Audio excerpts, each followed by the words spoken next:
In today's video, I'm going to teach you how to link local files or folders in Notion. Now, if you're like many of us who use Notion as a central hub for personal projects or work-related tasks, integrating local files or folders can streamline your workflow significantly. Let's get started.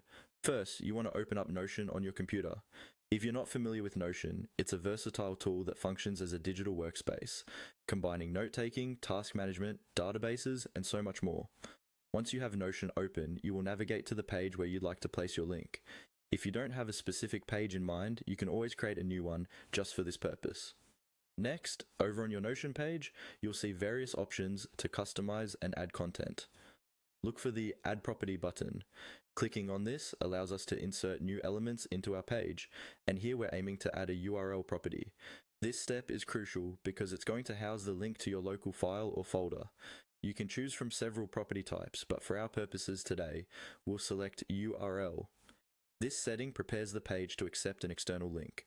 Once you've added the URL property, it's time to switch over to wherever your local file or folder is stored.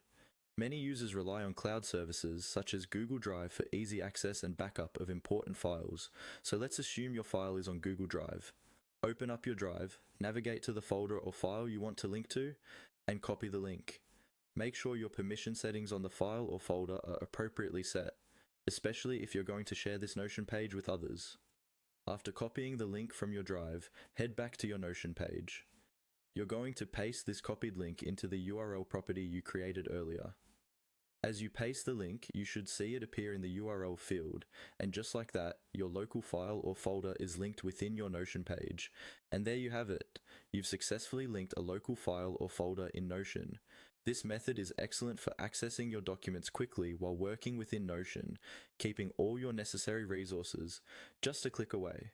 Before we conclude, remember that while this integration makes things more convenient, maintaining an organized file system will always help you get the most out of tools like Notion. Feel free to explore more of Notion's features to see how they fit into your personal management system. Thank you for watching, and if you found this guide helpful, make sure to stay tuned for more Notion tips and tricks.